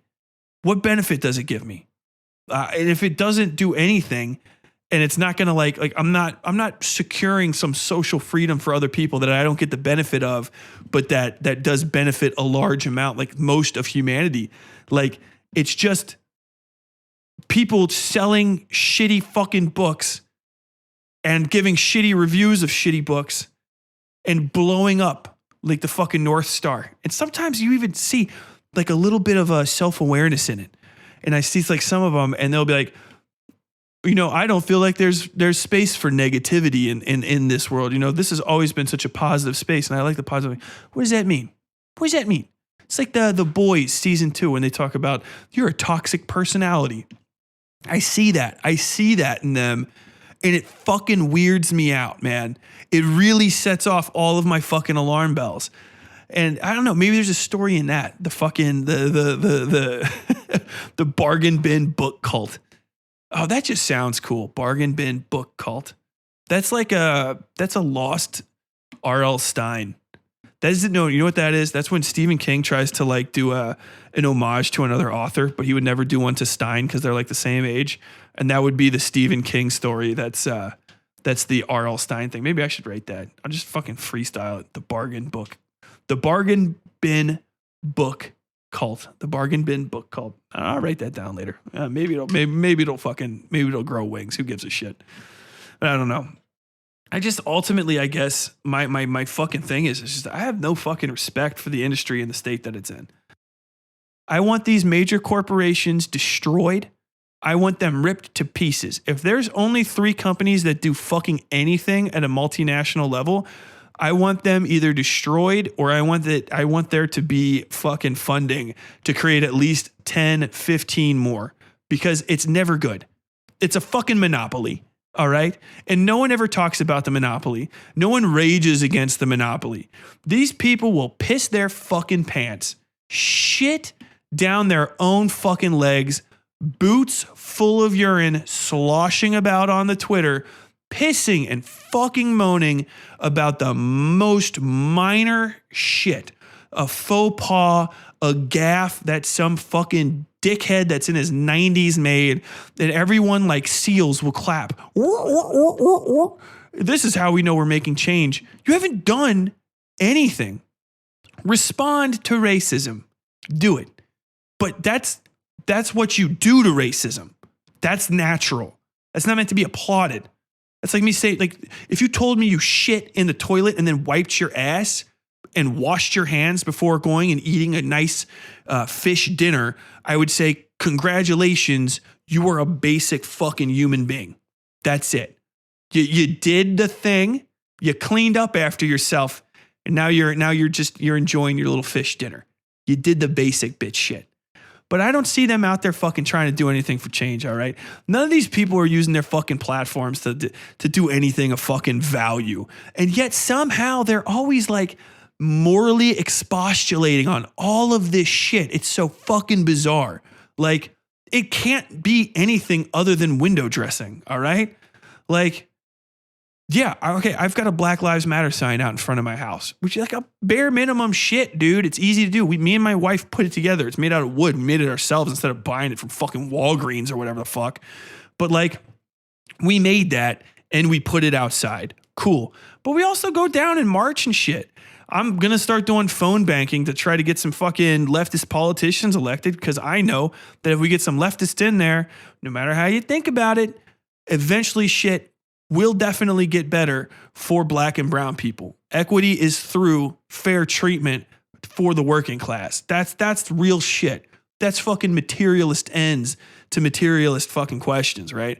Do this ideology shit, man. Prancing around issues and shit, and nobody wants to talk to anybody, and no one will ever fucking address the goddamn elephant in the room, which is black and brown people haven't been published for years. It's not fucking white authors' faults for getting fucking published. We don't choose that. It's the goddamn publishing company. It's huge. And now it's just like, okay, white authors, all right, the poor ones. We'll stop publishing the poor ones. Rich kids get to go. Rich kids play first. Good for you. Hey, everyone. Stephen King's kid, you sucked balls. Get right the fuck in there, dude. We're going to buy a whole spot of Barnes and Nobles, 160 stores throughout the US, 160 stores. We're going to buy them for you, and we're going to put you out there because your daddy's rich. Your daddy's rich. You're untalented. You suck at writing. You are unironically so bad at it that it's a fucking miracle you passed English class. It's a freak show that anybody checked it off. I guess your dad stopped by and read for the class, and that fucking bumped it up to an A. You're trash. Black guys that came in, you're new, and we didn't publish any of you for like the last 60 years, except for occasionally when you just broke through in like the low levels in your own areas that we were kind of nervous that you would start your own publishing companies. And so we won't want you to do that. Why don't you come here and work for us? We're not going to promote shit. You are not going to be on shelves at Barnes and Noble that we have paid to play and put you up there next to Stephen King. Calm down. I know I know it worked real hard for you, but hey, you're here at all. So say thank you. You know what I mean? And watch out for those fucking those fucking poor whites that don't have any connections down the line. You know, they're going to try to squeeze in the door next to you, and probably racist. You know, I'm from Manhattan. I couldn't be racist. I'm from Manhattan. My wife is from Los Angeles, which is like literally they're the least racist places on earth. Ignore that Trump is from here. He lives in Kentucky. That guy, he's from fucking Nebraska. Oh, that dude from Alabama? No way. Probably literally no understanding of like what you've gone through. But you can trust me. You can trust Papa. Why don't you trust Papa Money Bucks? Fucking stupid, man. It drives me nuts, and I wanted to complain about it, and I did. It's my show, and I can ruin it if I want to. And I think, I don't know, I think maybe going forward I need to do that more often. You know, I don't understand, and this is the one of the final thing I guess I'll talk about. And, you know, I really want you guys to talk to me. This is going to be one of those ones where it's like, I really want you to hit it up. Get on the Facebook, by the way, facebook.com. Westside Fairytales Horror and Lit Club. Get on the Discord. Email me, westsidefairytales@gmail.com. Let me know what you're thinking. Am I right? Am I wrong? Am I insane? Is he unthinkable? Are the things that I'm saying insane? Doth the man protest too much? I don't know. I really don't know. And I feel extremely isolated in my opinions. And you know what? Maybe if I'm wrong, I'm wrong. But then at least I'll get that. I want to be in that sea of negativity before I'm in the void of non-interaction or the white cloud of false positivity. I want to be in that sea of negativity. I want clap back at me. Fucking say some shit. Tell me how much you love those authors. I don't give a fuck. I want to hear from you guys because I do. I feel like I'm losing my fucking mind about this shit. And like, maybe I'm divorced from reality. Maybe I sit at my goddamn computer screen talking too much. I didn't put on socks today because I didn't need to. That's fucking crazy, right? My feet are cold. I probably should have socks on, but instead I'm here. I'm talking to a computer screen. I've been doing this for 4 hours. I had to delete the original talk. I had to delete the one before that. But I really do think I need to start doing stuff that invigorates me more.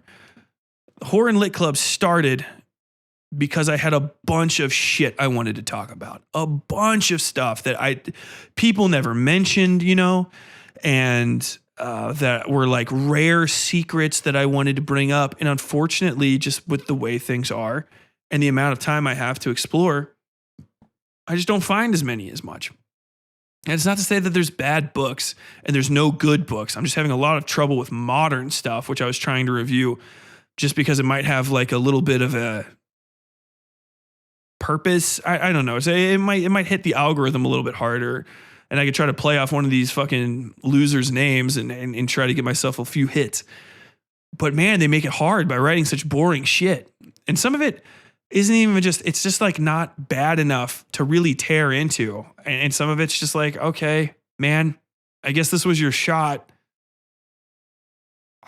I don't know how everybody read this book. I don't know how you went through fucking an editor, an agent, yourself, whoever, beta readers, and then ended up with whatever the fuck this is, because that is insane. It's absolute madness. But yeah, I think I'm going to start talking more about whatever the fuck comes to mind more often. I don't know. Maybe I'll start doing it live. Maybe I won't. I don't know anymore. I don't like the way it was going. I've been doing it for 5 fucking years for an audience of a handful. You know what I'm saying? And it's changed up a little bit more as time goes on. And yeah, if I don't like it and you guys don't really care enough about it, then fucking why keep doing it? You know what I'm saying? This isn't a great creative endeavor. Like, I'm cool with all the stories. Like, if my stories never made it, I don't give a fuck. I write that shit because it's fucking fire, in my opinion, and I love it. I am happy the entire time I'm writing a story. I am fucking vibed out. I'm in it. I will go for 7 hours, 10 hours straight, just living in a world of my own creation. It's fucking great. I will never not write, and I will never not put that stuff out. But as far as like a little talk show like this, you know, maybe we got to spread out. They got to maybe do some interviews. Maybe just start talking fucking politics and trying to get into that stream. I don't know. I don't really care. But I got to do something. You know what I'm saying? I gotta kick the fucking dust off. I gotta get some Gojo on these greasy hands of mine, clean them up, and start on something new, something fresh. And I think I'm gonna leave you guys with that. I love you all. I am sorry about how long this ended up being. I hope you at least enjoyed the part me talking about something I really, really liked. If I really, really like something, I'm gonna talk the shit. I'll talk it up to death. And if I really, really hate it, I'll go the opposite way. But man, some shit is just fucking boring, man. Some stuff's just not worth talking to, and it always sucks.